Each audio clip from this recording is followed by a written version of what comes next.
This is a ball, and this is a pendulum. It's missing the string, but it still works. You set the pendulum on the table, drop the ball, and the ball will swing back and forth almost forever. These tubes have different shapes, but when you pour liquid into them and hold them at the same level, the liquid rises up at the exact same rate.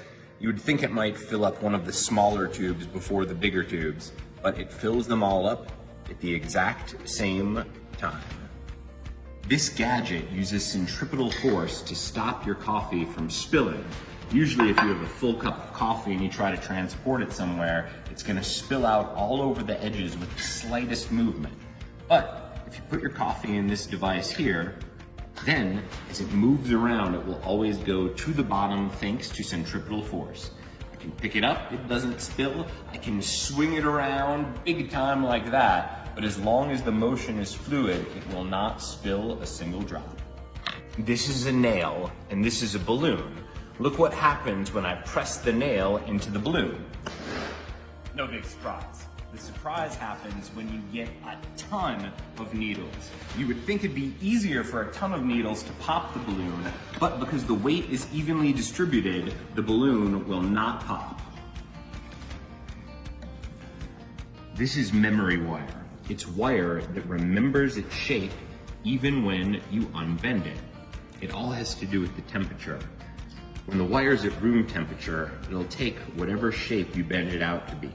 But if you heat it up with a little hot water, it will go back to its starting shape. Let's try this out here.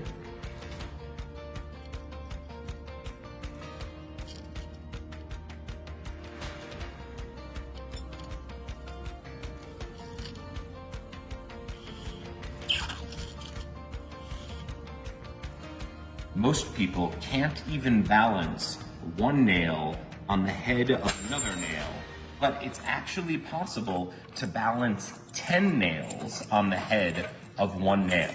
It's actually easier to balance 10 than it is to balance just one. It's easy if you know the physics secret. You have to put all the nails on top of one of the nails in an alternating fashion. You put down every nail, but you leave yourself one. This one goes on top of the rest of the nails, and then the nail's weight will actually hold the other nails into place, and you can balance 10 on one. This is a Gazinta box. That means that the inside of the box is actually bigger than the outside of the box. Right now, the white box is the big one. This red and yellow box fit right inside of it. But even though it's smaller, it's big enough to accommodate the larger box. That's just basic physics. This is a wave machine.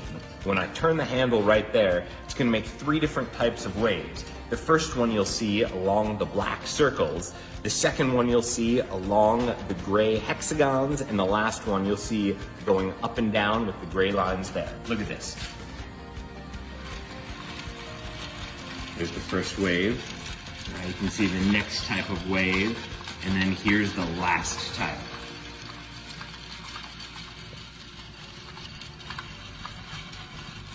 I got a jar of water on a metal stick. The metal stick is connected to another jar of water. If I flip it upside down there, you can see that there's a buoy hanging from the lid of that jar, same with the other side. Then you put this on the peg there, and that means we can give this a nice spin. Now when we do, the buoys are gonna travel to the side of the jar, but it's not the side you think. Look at this, the buoys are actually going to the middle. This machine runs forever. Well, almost. It's made of a very heavy metal wheel and 2 threads connecting the wheel to a bar at the top. When the wheel gets to the top, it's filled with potential energy. Then, as you let it go, it converts to kinetic energy, bounces down, rolls itself back up, giving it more potential energy, which converts into kinetic energy again. I'm gonna let it go, and we'll see how long it can go for before it loses height. All right, here we go.